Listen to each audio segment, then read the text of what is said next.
बिस्मिल्लाहिर्रहमानिर्रहीम। इय्याक नअबुदु व इय्याक नस्तईन। पेशावर, आपको याद है कि मैं आखिरी दफा यहां कब जलसा किया था?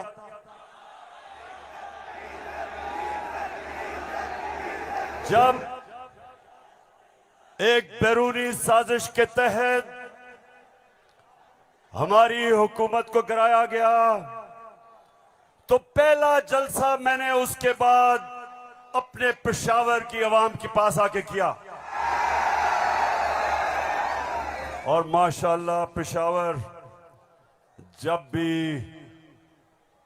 भी मैं आपको कॉल देता हूं, कभी आपने मुझे मायूस नहीं किया। बहुत बहुत शुक्रिया। अच्छा पेशावर, आज मैंने बात तो आपसे करनी थी सैलाब की। कल मैं सखर गया और मैं आपको यकीन दिलाता हूं कि अल्लाह ने हमारे पाकिस्तानियों को, खास तौर पे सिंध, बलूचिस्तान, डीजी खान, राजनपुर, डीआई खान, टांक और यहां ऊपर स्वात, गिलगित बल्तिस्तान, अल्लाह ने हमें बड़े इम्तिहान में डाला है। और सिंध में खास तौर पे मैं बात तो सिंध की करना चाहता था कि बहुत हमारे सिंध के पाकिस्तानी बड़ी मुश्किलों में हैं। लेकिन मैं आज बात करना चाहता हूं, जिस तरह का प्रोपेगेंडा चल रहा है, और खास तौर पे कल एक बड़ा मुनज़्ज़म प्रोपेगेंडा चला है, तो मैं उसके ऊपर पहले बात करूंगा और फिर आपसे पेशावर मजीद बातें होंगी। सबसे पहली चीज, मेरे पाकिस्तानियों, हम सबको एक चीज समझनी चाहिए कि कोई कौम, पेशावर, मेरी कोशिश ये है कि मेरा ये सारे जो नौजवान यहां खड़े हैं, मैं आपकी तरबियत भी करूं, आप में सियासी शऊर पैदा करूं, आपको समझाऊं कि हकीकी आजादी क्या है, आपको समझाऊं कि ला इलाहा इल्लल्लाह ये कैसे एक इंसान को आजाद करता है। कैसे जब अल्लाह से आप दावा करते हैं कि अल्लाह तेरा सिवा कोई खुदा नहीं, तो आप अपनी वो जंजीरें तोड़ते हैं जो इंसान को जमीन पे रखता है, इंसान की परवाज रोकता है। ये जंजीरें परवाज रोकती हैं इंसान की, उसकी अजमत की। और मेरे नबी सल्लल्लाहु अलैहि वसल्लम ने मदीना में ला इलाहा इल्लल्लाह से इंसानों को आजाद कर दिया। छोटे इंसान बड़े इंसान बन गए। वो अरब जिनकी कोई हैसियत नहीं थी, चंद सालों में, पेशावर, चंद सालों में दुनिया की इमामत की उन्होंने। ये तारीख का हिस्सा है। और मेरी भी कोशिश है कि मैं अपनी कौम की जो जंजीरें बंधी हुई हैं जमीन से, जो हम ऊपर परवाज नहीं कर पा रहे हैं, मेरी भी कोशिश ये है कि मैं अपने नबी सल्लल्लाहु अलैहि वसल्लम की सुन्नत पे चलते हुए अपनी कौम को जगाऊं और कौम को आजाद करूं, ताकि ये जंजीरें टूटे और मेरी कौम ऊपर परवाज करे। तो सबसे पहले ये जो प्रोपेगेंडा किया जा रहा है, ये जो चोरों का टोला एक अमरीकी साजिश के तहत इस मुल्क पर मुसल्लत किया गया, ये जो साजिशी टोला ये जो इस मुल्क का 30 साल से खून चूस रहा था, आज हमारे ऊपर बिठाया गया हमारी बेहतरी के लिए नहीं, इस कौम को नीचा बनाने के लिए, कमजोर करने के लिए। और इसलिए मैं आपके पास आया हूं, दूसरी दफा आया हूं कि पेशावर, मैंने इंशाअल्लाह आपको अपनी हकीकी आजादी की तहरीक में शामिल करके पाकिस्तान को एक अज़ीम कौम बनाना है। जो इलामा इकबाल की ख्वाब थी, वो कौम जो कि इंशाअल्लाह वर्ल्ड लीडर्स बनाएगी, जो खुशहाल होगी, जिधर हरे पासपोर्ट की दुनिया इज्जत करेगी, जिधर जब, और इंशाअल्लाह एक दिन आएगा जब हमारे पाकिस्तानी पाकिस्तान से बाहर जाएंगे तो दुनिया कहेगी कि वो देखो पाकिस्तानी आ रहा है।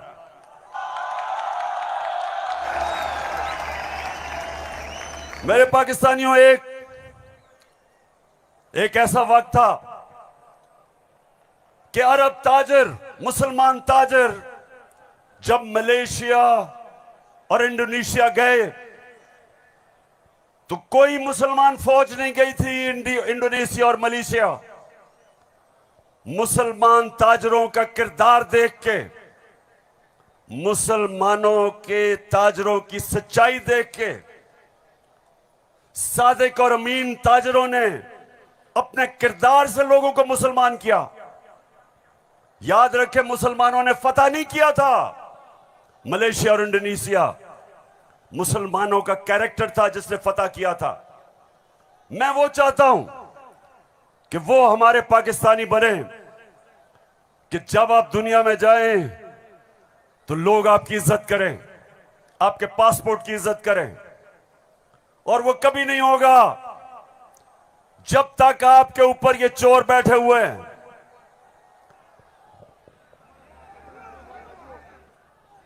शहबाज शरीफ, मैं चाहता हूं पेशावर जरा गौर से, क्योंकि आज मैंने बड़ी वीडियोस दिखानी है आपको।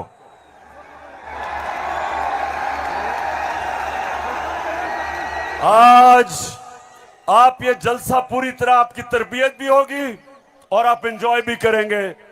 तो मैं जो आपको कह रहा था, फिर से मैं जो आपको कह रहा था कि मैं चाहता हूं कि मेरी कौम एक खुददार, गैरतमंद कौम हो, क्योंकि ला इलाहा इल्लल्लाह इंसान को गैरत देता है।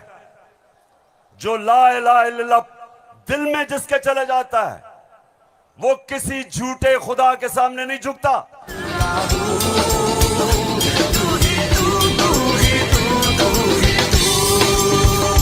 अच्छा, अब देखो, जो मैं चाहता हूं कि किस तरह की कौम मुझे चाहिए, और जरा ये देखें इंपोर्टेड क्राइम मिनिस्टर को। मैं सऊदी अरब से होके आया हूं, मैं यूएई के होके, अभी मैं तुर्की होके आया हूं, और मैंने उन भाइयों को कहा कि आप हमारे बड़े अजीम भाई हैं, हमेशा आपने हमारी मदद की। और मैंने यही कहा, जब मैं आया हूं तो आप समझेंगे शायद ये मांगने के, शायद ये मांगने आया है, मैं मांगने नहीं आया। मैं आया हूं तो आप समझेंगे शायद ये मांगने के, शायद ये मांगने आया है, मैं मांगने नहीं आया, लेकिन मजबूरी है। जिस तरह माजी में 75 साल में आपने हमारा हाथ बटाया है, कुछ अर्सा आप हाथ बटा। मैंने कहा मैं वादा करता हूं कि इंशाअल्लाह हम पूरी कौम, हम मिलकर दिन रात मेहनत करेंगे, पसीना गराएंगे, अपने पांव पे खड़े होंगे। क्यों पेशावर, सुन लिया? ऐसे आदमी को आप अपना प्राइम मिनिस्टर मानते हो?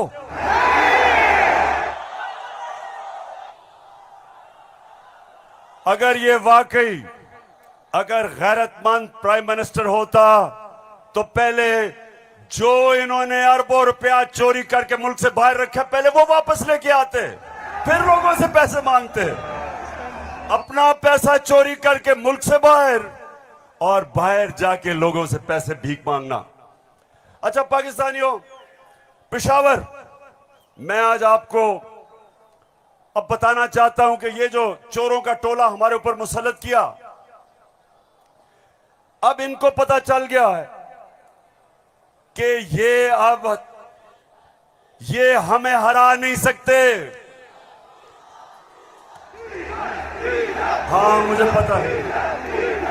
पता है कि फजल रहमान भी इनमें से एक है।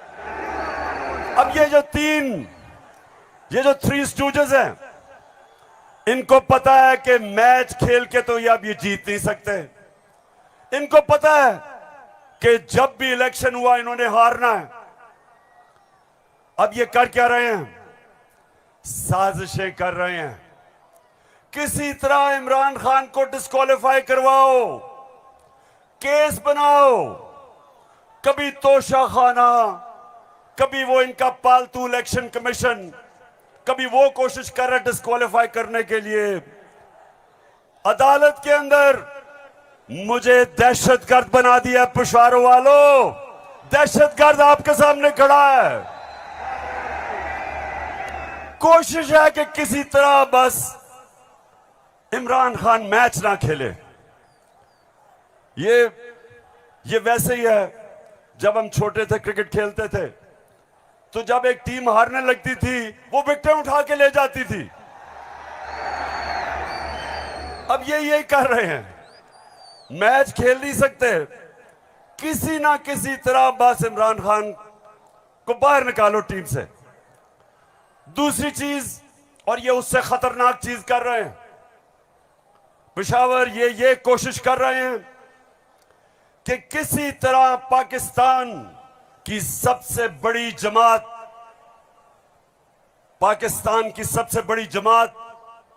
इसको किसी तरह पाकिस्तान की फौज से लड़ाया जाए। ये इनकी दूसरी कोशिश है। पहले डिस्क्वालीफाई करो और साथ साथ कोशिश करो कि पाकिस्तान की फौज के खिलाफ प्रोपेगेंडा करके लड़वाएं, और फिर पाकिस्तान की अदलिया के खिलाफ कि पाकिस्तान के अदारे किसी तरह तरीके इंसाफ के खिलाफ हो और ये किसी तरह मैच जीत जाएं। बस मैं आज आपको वीडियोस दिखाने लगा हूं, और मैं उससे पहले आपको बताऊं कि कोशिश इनकी क्या है। जो कुछ मैं कहता हूं, इनका प्रोपेगेंडा सेल बैठा हुआ है, वो हर चीज को मोड़ के कोशिश करता है कि या किसी तरह अदालत मेरे खिलाफ हो या किसी तरह फौज मेरे खिलाफ हो।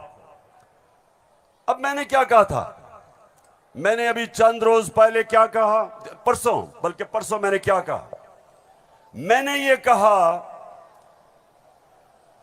कि फौज का जो आर्मी चीफ होता है उसको मेरिट पे सिलेक्शन होनी चाहिए।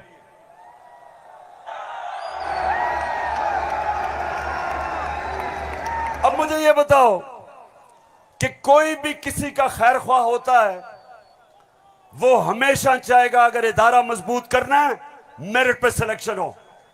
यह दुनिया का असूल है।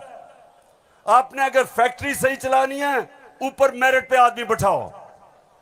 आपने अगर मुल्क को ऊपर लेके जाना है, क्रिकेट टीम अच्छी बनानी है तो मेरिट के ऊपर सिलेक्शन हो। इसमें क्या गलत बात की थी? और मैंने साथ ये कहा था कि नवाज शरीफ और आसिफ जरदारी, ये किसी सूरत इन दो डाकुओं को पाकिस्तान का आर्मी चीफ नहीं सिलेक्ट करना चाहिए। ये क्यों कहा था मैंने ये इसलिए कहा था, सबसे पहले नवाज शरीफ मुल्क का मुजरिम है। अरबों रुपए की प्रॉपर्टीज बाहर इसकी पैनमा में पकड़ा गया, सजा हुई इसको, झूठ बोल के मुल्क से बाहर भागा, मफरूर है। मुझे यह बताएं पेशावर, जरा मुझे यह बताएं कि क्या एक चोर को, एक मफरूर को, एक भगौड़े को जो मुल्क से बाहर पैसा ले जाता है, क्या उसको पाकिस्तान का आर्मी चीफ सिलेक्ट करना चाहिए? जरा मुझे बताएं। और इधर बात खत्म नहीं होती। दूसरी, डॉन लीक्स क्या थी? हिंदुस्तान पाकिस्तान की फौज को कह रहा था ये दहशतगर्दी कर रही है। हिंदुस्तान उस वक्त के पाकिस्तान के सिपा सलार रहील शरीफ को कह रहा था ये दहशतगर्दों का सरदार है। और डॉन लीग्स में क्या चीज सामने आती है? बजाय नवाज शरीफ और नून लीग अपनी फौज के साथ खड़े हो, वो हिंदुस्तान को पैगाम पहुंचाते हैं कि जी हम कुछ नहीं कर रहे, फौज सब कुछ कर रही है। अपने से फौज को अलग कर लिया। काठमांडू में सार्क मीटिंग में बरकत दत्त किताब में लिखती है कि नवाज शरीफ छुप छुप के नरेंद्र मोदी को मिल रहा था अपनी फौज से डर के। और दूसरी तरफ आसिफ जरदारी वो अमेरिकनों को कहता है, अपने अमेरिका में पाकिस्तान का एम्बेसडर हुसैन हक्कानी वो जाके अमेरिकनों को एडमिरल मलन को कहता है कि जनाब गवर्नमेंट को और जरदारी की गवर्नमेंट को पाकिस्तान की फौज से बचा लो। ये वो लोग हैं, बताओ मुझे, ये आर्मी चीफ सेलेक्ट कर सकते हैं? क्या हम इतने अहम ओहदे इन दोनों चोरों के हाथ में देंगे? नहीं देंगे। लेकिन तीसरी चीज पेशावर सुनो, इन्होंने सबको, मैंने बार बार आपको वो मुरासला दिखाया जो अमरीकी अंडर सेक्रेटरी ने धमकी दी पाकिस्तान को, पाकिस्तान के एम्बेसडर असद मजीद को, कि अगर तुमने इमरान खान को ना हटाया तो पाकिस्तान को मुश्किलों का सामना करना पड़ेगा। और नो कॉन्फिडेंस मोशन में अभी टेबल नहीं हुई थी तब वो धमकी देता है, और सबको पता है उसके बाद क्या हुआ। नो कॉन्फिडेंस आता है, चोरी के पैसे से मेंबर पार्लियामेंट खरीदे जाते हैं, करप्शन के पैसे से लोटे बनाए जाते हैं। और आपका भी एक बहुत बड़ा लोटा था। कौन लोटा था आपका? एक ही पख्तूनख्वा से लोटा आया और बहुत बड़ा लोटा था वो। लोटों पे पैसा चलता है, लोटों पे नोट चलते हैं, और उसके बाद हमारी हुकूमत गिराई जाती है और इनको इंपोर्टेड हुकूमत ऊपर लगाई जाती है। और मेरा तीसरा सवाल है कि क्या वो लोग जो बाहर से मुसल्लत किए गए हैं, जिनके पैसे और दौलत बाहर पड़ी है, क्या उनको पाकिस्तान के आर्मी चीफ को अपॉइंट करना चाहिए? बताओ। तो मैंने ये कहा और कहते कि जनाब इमरान खान तो फौज के खिलाफ है। अभी चलो, अब मैं चाहता हूं ये नून लीग के दो, एक वजीर और एमएनए, जरा आप इनकी वीडियो देखें और उसके बाद बात करता हूं। सियासी मामलात थे और जिस तरफ इस साल के आखिर में एक बड़ी तब्दीली आनी थी, उसमें तो ये नजर आ रहा था कि इमरान खान का जो गठजोड़ है ये तो अगले 15 साल रहेगा अगर इस तरह हालात रहे। और जिस तरह के उनके प्रोग्राम थे, हम सब ने डिस्क्वालीफाई होना था इस साल के आखिर में, तमाम जो अपोजिशन की लीडरशिप है। अच्छा, उनका तो ख्याल था कि मैं सफाया कर दूंगा, मैं किसी को नहीं छोड़ूंगा।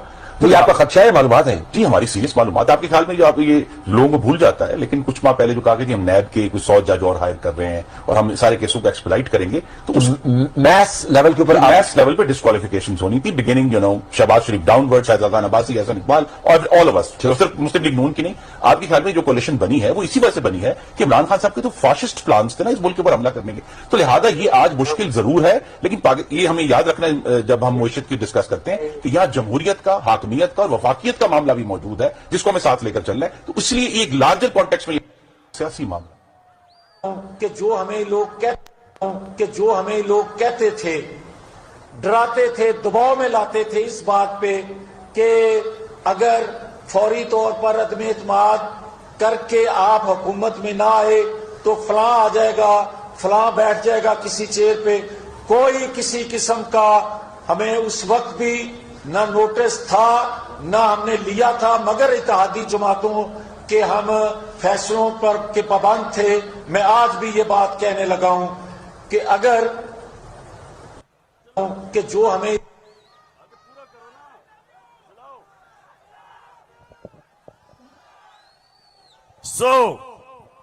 इसलिए ये हुकूमत हमारी गिराना चाहते थे कि इमरान खान एहतसाब ना कर दे।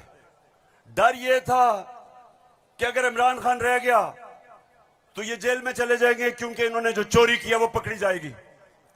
मतलब ये कि ये इसलिए गिराना चाहते थे, महंगाई वजह नहीं थी, माइशत वजह नहीं थी, वजह सिर्फ एक थी कि इन्होंने एनआरओ लेना था और 1100 अरब रुपया अपना माफ करवाया। अब मैं ये चाहता हूं कि ये जो नून लीग प्रोपेगेंडा कर रही है कि इमरान खान फौज के खिलाफ है, जरा सुने कि इनके लीडर्स ने फौज के खिलाफ क्या बातें की। और मैं चाहता हूं मीडिया इसको दिखाए ताकि पता चले कि ये जो लोग आज इक्तदार में बैठे हैं और ये हर रोज प्रोपेगेंडा कि किसी तरह तहरीक इंसाफ और फौज की लड़ाई हो जाए, जरा ये सुने कि इन्होंने फौज के मुताल्लिक क्या बातें की थी। जनरल कमर जावेद बाजवा साहब, आपने हमारी अच्छी भली चलती हुकूमत को रुखसत करवाया, जजों से जोर जबरदस्ती से फैसले आपने लिखवाए।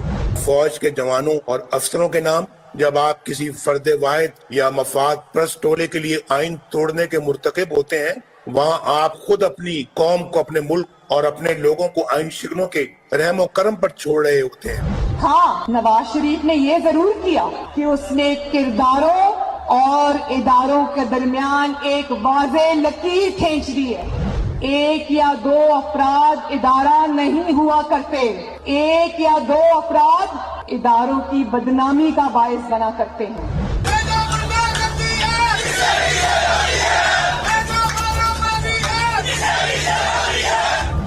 जो शख्स इस किस्म की कार्रवाइयों में मुलव्वस रहा हो उसका एहतसाब होना चाहिए।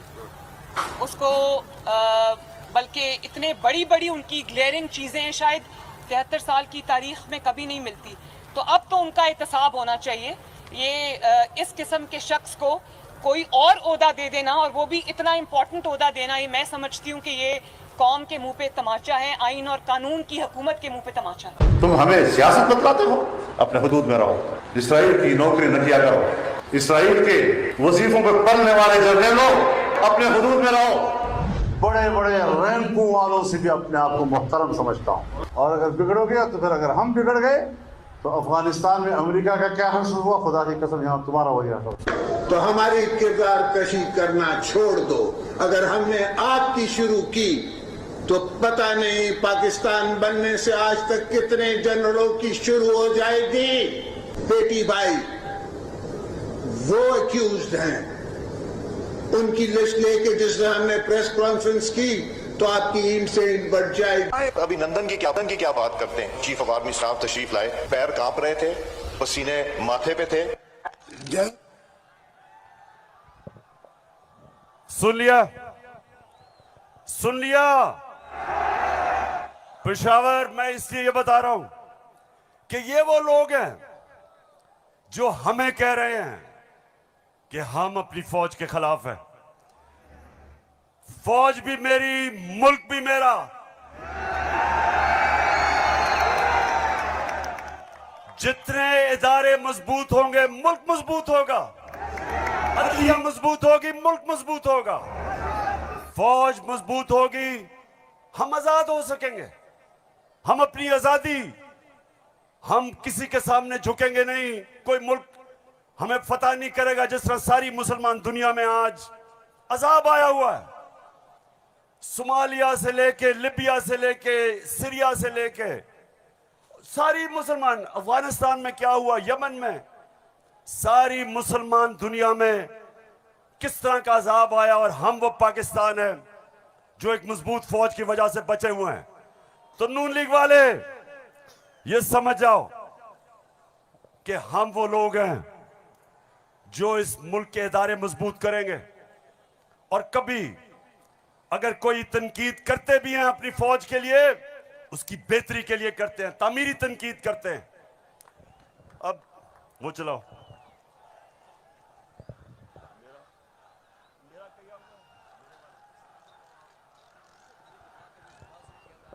बात ये चलाऊं। बड़ा इंपॉर्टेंट है, मैं अपनी सारी कौम के सामने कहना चाहता हूं। देखिए, एक तो जो फौज का इदारा है, कभी इसके खिलाफ बात ना करें, क्योंकि फौज एक ऐसी चीज है जो अगर हमारी फौज ना होती तो ये मुल्क में नहीं रहना था। इमरान खान से ज्यादा इस मुल्क को जरूरत पाकिस्तानी फौज की है, और हमें हमेशा इस इदारे को इसकी मजबूती के लिए हमें बात करनी चाहिए। और हमारे जो दुश्मन है वो मुसलसल इसको अटैक करते हैं, बल्कि ये दोनों जो prime minister, ex prime minister और प्रेसिडेंट, वो जरदारी और नवाज शरीफ, इन दोनों ने अपनी फौज को अंडरमाइन करने की कोशिश की है। ये जब गवर्नमेंट में भी थे, इन्होंने अंडरमाइन किया उसको। इन्होंने गवर्नमेंट में रहते हुए वो डॉन लीग्स क्या थी, डॉन लीग्स वो हिंदुस्तान के साथ कह रहे थे कि जी हमारी फौज की वजह से हम दोस्ती नहीं हो रही। और जो मेमो गेट था वो क्या था, वो अमेरिकनों को कह रहा था जरदारी अपने हुसैन हक्कानी के जरिए। जी शुक्रिया। मैं इसलिए आपके सामने ये रख रहा हूं कि ये मैं आज से नहीं कह रहा, ये मैं हमेशा समझता हूं। और आज तो है ही 6 सितंबर। पेशावर, मुझे अभी भी 6 सितंबर याद है। मैं उस वक्त स्कूल में था और मुझे याद है जब के लाहौर के पास हिंदुस्तान की फौज आई और जो वहां जिस तरह की हमारे घरों में बमबारी की आवाज आ रही थी, तो मुझे तो बड़ी अच्छी तरह 6 सितंबर याद है। और मुझे यह भी याद है कि सारी कौम तब खड़ी थी अपनी फौज के साथ। अब दूसरी चीज, मैं ये चाहता हूं कि आप सब देखें कि जुडिशरी के खिलाफ ये नून लीग ने पाकिस्तान की अदलिया के खिलाफ क्या बातें की हैं, जरा ये जरूर देखें, फिर मैं आप अगली बात करता हूं। इस तरह बेंच फिक्सिंग भी एक जो इस पे भी फजल रहमान देख ले कितना गुस्सा चढ़ा हुआ है इसको। सारे फैसले एक ही जज करेगा, जैसे लगता है कि उसका जज नहीं है, उसकी पार्टी का रुकन हो। जब बेंच बना तब से लेकर आज तक के फैसले तक इंसाफ होता हुआ नजर नहीं आ रहा था। अपने एक शख्स की वजह से आज आइन की तशरीह को में फर्क डाला जा रहा है। अपनी मर्जी से आइन की तशरीह की जा रही है। फुल कोर्ट इसलिए नहीं बनाया गया कि अगर फुल कोर्ट बन जाती तो आज का फैसला मुख्तलिफ होता। मौजूदा बेंच है, उसमें जो मुअज़्ज़ज़ जज साहबान बैठे हैं, उन जज साहबान का हमारे मतलब जो उनके ख्यालात हैं उनसे भी कोई ना वाकिफ नहीं है, ना हम ना वाकिफ हैं। और उसके बाद हर वो केस जिसका फैसला हमारे खिलाफ आना हो, उस बेंच का जो है वो वही हिस्सा होते हैं। और अब तो ये बात पहले से जो है वो प्रिडिक्ट होने लगी है। जो सहाफ़ी वहाँ सुप्रीम कोर्ट की कार्रवाई को कवर करते हैं, तो वो पहले से जब बेंच बनता है या कोई केस जाता है तो वो पहले से बता देते हैं कि इसके ऊपर फलां बेंच बनेगा। अगर कुछ लोग गैर जानिबदार नहीं होंगे, अगर इसके सहूलतकार पीछे नहीं हटेंगे, तो हमें बता दें मुल्क कौन चलाएगा। सुप्रीम कोर्ट के जजेस ने पीछे बेंड करके अपने आप को कभी इधर कि नहीं, शायद उनको समझ नहीं आई, शायद उनके तक पैगाम नहीं पहुंचा, वगैरह वगैरह करके इनको हाथ नहीं लगाया। इनको तो मतलब ये है कि इनको कौन सी दीवार पे लगाया। तो जिस तरह मैच फिक्सिंग एक जुर्म है, इस तरह बेंच फिक्सिंग भी एक जुर्म है। जब बेल का फैसला होने वाला होता था, जेल में उस दिन खबर मिलती थी कि 3 हफ्तों के लिए बेंच डिसॉल्व हो गया, नया बेंच, या कोई जज छुट्टी पे चला गया। जाता नहीं था, भेजा जाता। काजी फाइज ईसा साहब के मामले में माय लॉर्डशिप से ये पूछना चाहते हैं कि वो आपके ब्रदर जज थे ना, आपने क्या किया? तो फिर हमारी बात नोट कर लो, हम हर उस अदालत का और उस जज का घेराव करेंगे जो तुम्हारे इस गंदे और घटिया एजेंडे को परवान चढ़ाने के लिए अपोजिशन के खिलाफ जो है इक़दाम करेंगे। चीफ सेक्रेटरी साहब, आपको इस बात का जवाब देना पड़ेगा। आपने इधर ही रहना है, आपके बच्चों ने भी इधर ही रहना है। कमिश्नर लाहौर साहब, आपने भी इधर रहना है, आपने सर्विस भी करनी है।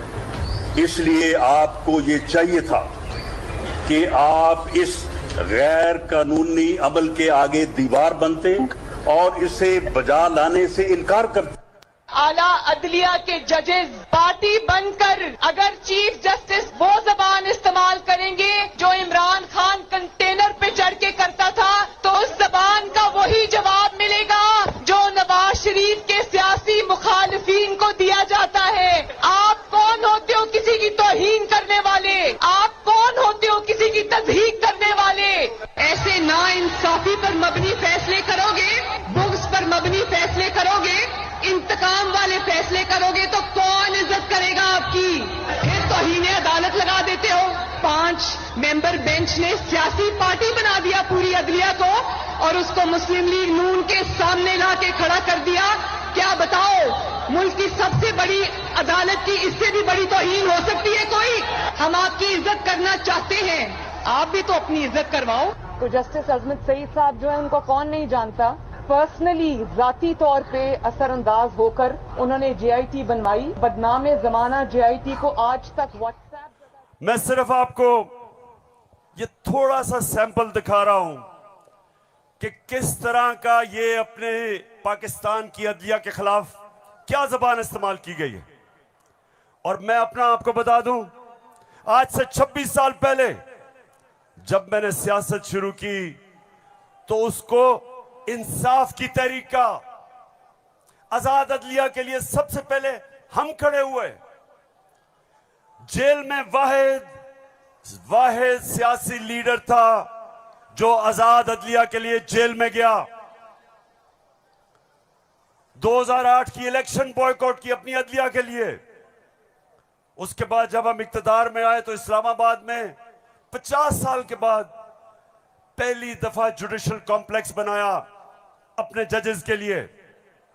मैं ये इसलिए आपको कह रहा हूं कि जो कानून की बालादस्ती, रूल ऑफ लॉ, कोई माशरा आगे नहीं बढ़ सकता जब तक वहां इंसाफ नहीं होता।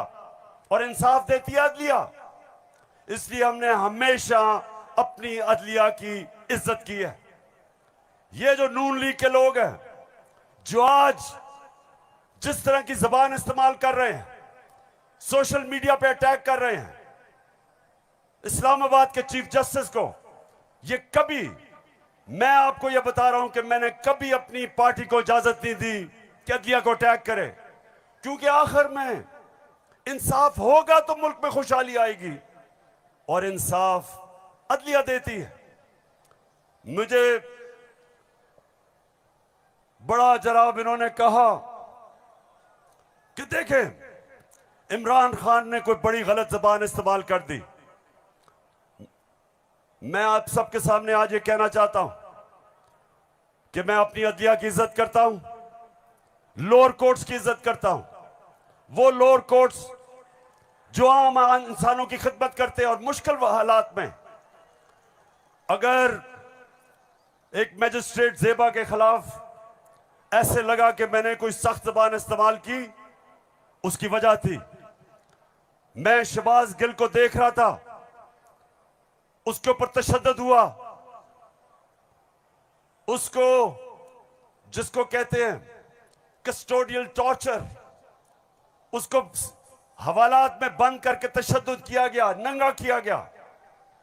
और उसकी जब हमने देखा उसके हालात और उसके ऊपर प्रेशर डाला गया कि मेरे खिलाफ स्टेटमेंट दे, मेरे ही उसके ऊपर अगर ज्यादा ऐसे लगा सख्त स्टेटमेंट है, ये मेरा मकसद नहीं था।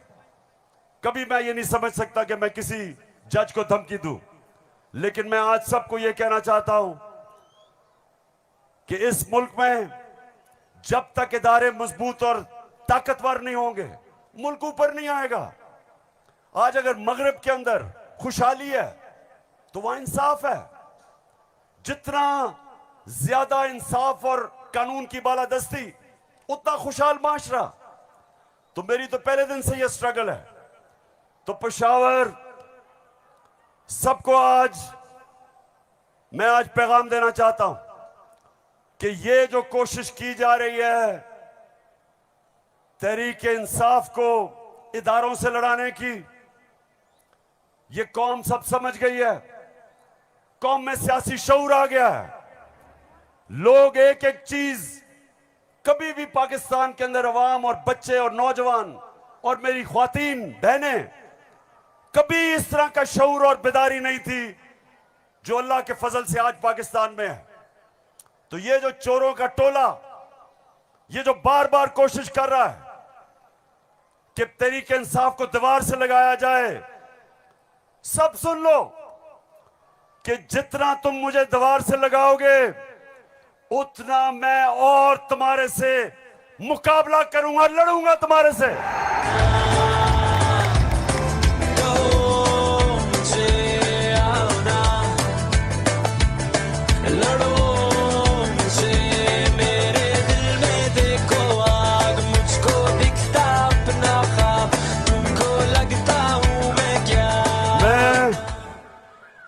सारी कौम, सबका सारी कौम के पास जा रहा हूं।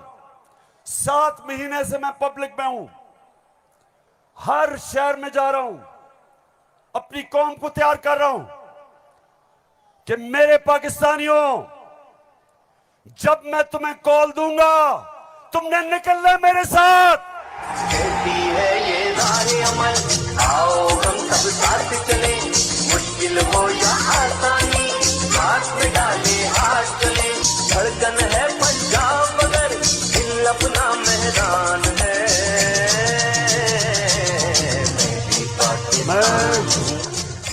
अच्छा पेशावर, जब हमें इन्होंने हटाया था, फिर से मैं आपको याद करा दूं, उस वक्त पाकिस्तान तेजी से तरक्की कर रहा था। जो इस हुकूमत ने जो किताब माइशत के ऊपर शाया की, जिसको कहते हैं इकोनॉमिक सर्वे ऑफ पाकिस्तान, उसके अंदर पाकिस्तान 17 साल के बाद सबसे तेजी से हमारी माइशत ऊपर जा रही थी। 5.6 और चौथे साल 6%। आज IMF कह रहा है, आलमी इदारा कह रहा है कि 6% से अब हमारी माइशत 1% से भी कम पे जा रही है। यानी माइशत सुकड़ रही है, बेरोजगारी बढ़ रही है, फैक्ट्रियां बंद हो रही हैं, किसान जिसने रिकॉर्ड पैदावार की थी उसकी पैदावार नीचे जा रही है, क्योंकि बिजली और फजल रहमान की कीमत ऊपर चली गई है। ट्यूबवेल के लिए जो डीजल चाहिए वो महंगा हो गया। बिजली, अच्छा बिजली के बिल जिन जिन के पास आए हैं, जरा मुझे हाथ खड़े करके बताएं, कभी पाकिस्तान की तारीख में इतनी महंगी बिजली नहीं थी। क्या हुआ कि 4 महीने में कौन सी क़यामत आ गई कि बिजली की कीमत 18 रुपए यूनिट से 36 रुपए यूनिट, और टैक्सेस मिला के 50 रुपए यूनिट पे बिजली पहुंच गई है।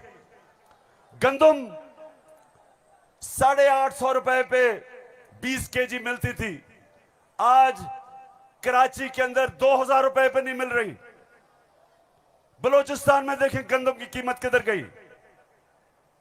हमारे दौर में, ये जरा गौर से सुने, हमारे दौर में तेल इंटरनेशनल मंडी में 103 से 115 डॉलर पे बिकता था, आज वो पहुंच गया 96 डॉलर पे। तेल की कीमत इंटरनेशनल मंडी में कम हो गई है, लेकिन हमारे दौर में 1 लीटर पेट्रोल 150 रुपए और 1 लीटर फजल रहमान 145 रुपए, आज 234 पे पहुंच गया। बिजली दुगनी, पेट्रोल डीजल ऊपर, सब कुछ महंगा और रुपया गिर रहा है। IMF के प्रोग्राम के बावजूद रुपया गिर रहा है। IMF ये कहता है कि आगे पाकिस्तान के जो माशी हालात है वो और बिगड़ने वाले हैं, बिजली की कीमत अभी और बढ़ेगी, GST लगेगा 17%, कीमत और ऊपर, पेट्रोल डीजल और ऊपर। तो मेरे पाकिस्तानियों, आज हम नहीं, IMF कह रहा है कि पाकिस्तान श्रीलंका की तरफ जा रहा है, यानी माशी तबाही की तरफ जा रहा है। तो सवाल आज ये है कि वो कौन थे, वो कौन मुजरिम थे, कौन इस कौम के गद्दार थे जिन्होंने बैरूनी साजिश का हिस्सा बन के इस मुल्क में आपकी हुकूमत कराई और इन चोरों को लेके आए।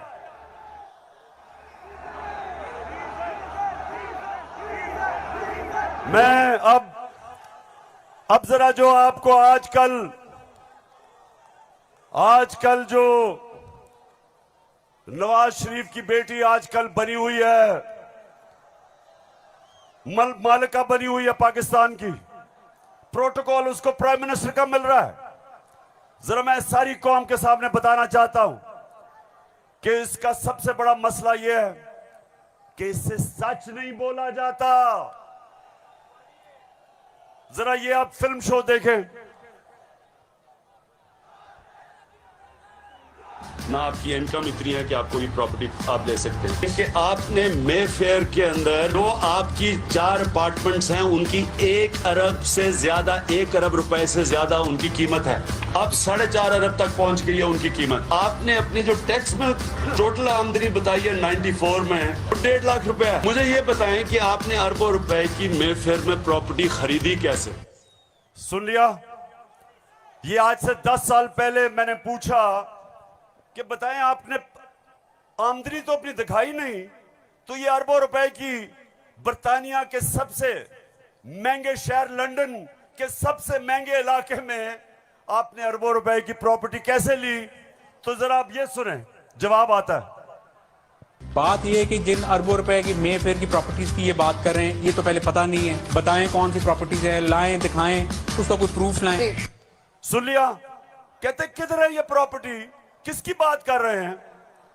अब ये जरा मरियम बीबी को भी सुन लो कि इस तरह मुझे लगा कि आप लोगों को बेवकूफ नहीं बना सकते। मेरी सेंट्रल लंदन में प्रॉपर्टीज तो दूर की बात है, मेरी पाकिस्तान में भी कोई प्रॉपर्टी नहीं है। मैं अपने वालिद के साथ है और मुझे समझ नहीं आई कि मेरी और मेरी वालदा की और बहन भाइयों की प्रॉपर्टीज ये कहाँ से निकाल के ले आए हैं। मेरे नाम पाकिस्तान में कोई प्रॉपर्टी नहीं है, ये तो इंग्लैंड की बात है।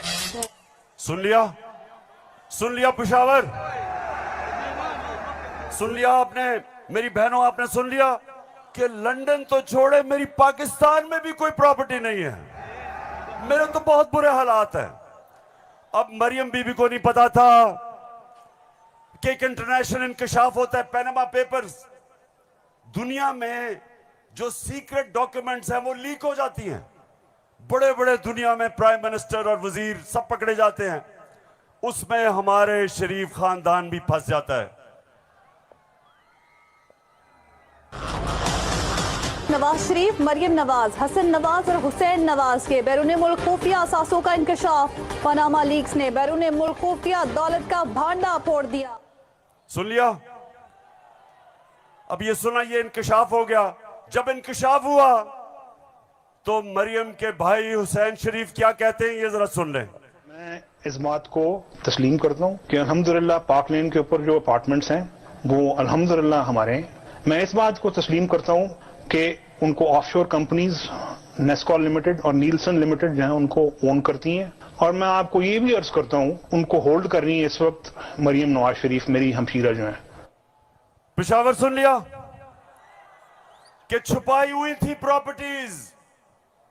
एक हदीस है कि शैतान आप इंसान के गुनाह दुनिया में नशर कर देता है। वो दुनिया में नशर हो गए, उन्होंने कहा हमारी प्रॉपर्टीज नहीं, प्रॉपर्टी सामने आ गई। अब ये मैं आपको समझाने की कोशिश कर रहा हूं। असल में नवाज शरीफ की प्रॉपर्टी थी। मरियम बेचारी के पास किधर से पैसा आया?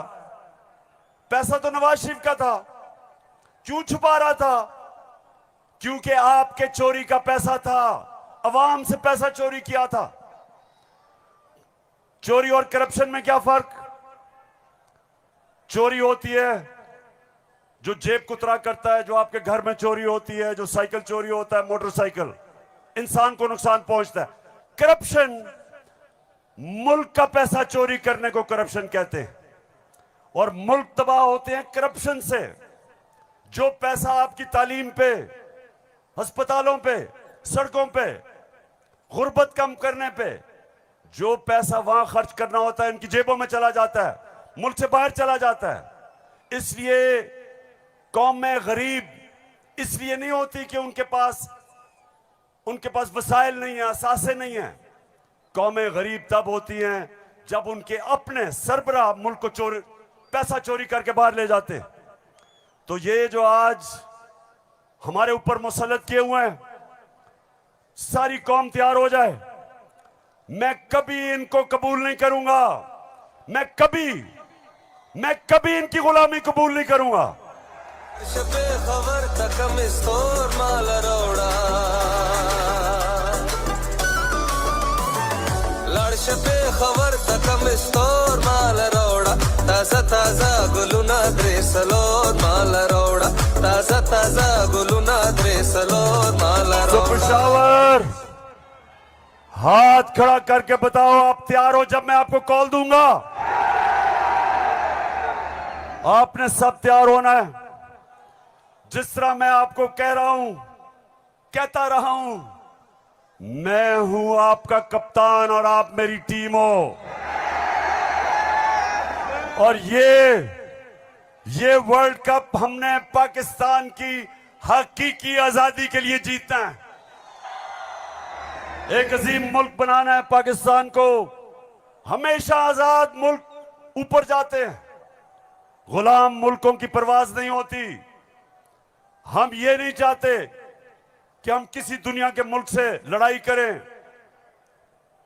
हम अमेरिका को मैं बार बार कहूं कि अमेरिका, हम अमन में आपके साथ हैं, किसी जंग में हम आपके साथ नहीं हैं। हम दोस्ती चाहते हैं, लेकिन हम किसी सूरत आपकी गुलामी नहीं चाहते। हम अपनी जमीन नहीं इस्तेमाल होने देना चाहते किसी और लड़ाई के अंदर। हम नहीं चाहते कि हमारी जमीन इस्तेमाल हो किसी भी दुनिया के मुल्क के ऊपर आप किसी किस्म की जारियाना कार्रवाई करें। हम ये नहीं चाहते। हम फिर से कहते हैं, हम अमन में सबके साथ हैं। हम तो हिंदुस्तान से भी अच्छी दोस्ती करेंगे, लेकिन पहले कश्मीरियों को उनका हकूक दो, उनकी स्टेटहुड वापस करो। हम हिंदुस्तान से भी बातचीत कर लेते, लेकिन हम किसी सूरत अपनी आजादी के ऊपर सौदा कभी नहीं करेंगे। मेरे साथ हो पिशावर, साथ हो मेरे। तो फिर से जाते हुए आखिरी बात, आप सब ने तैयार रहना है। मैं आपको कॉल दूंगा इस्लामाबाद की, और वो कॉल होगी इस मुल्क को इन चोरों से आजाद करने के लिए। पाकिस्तान जिंदाबाद।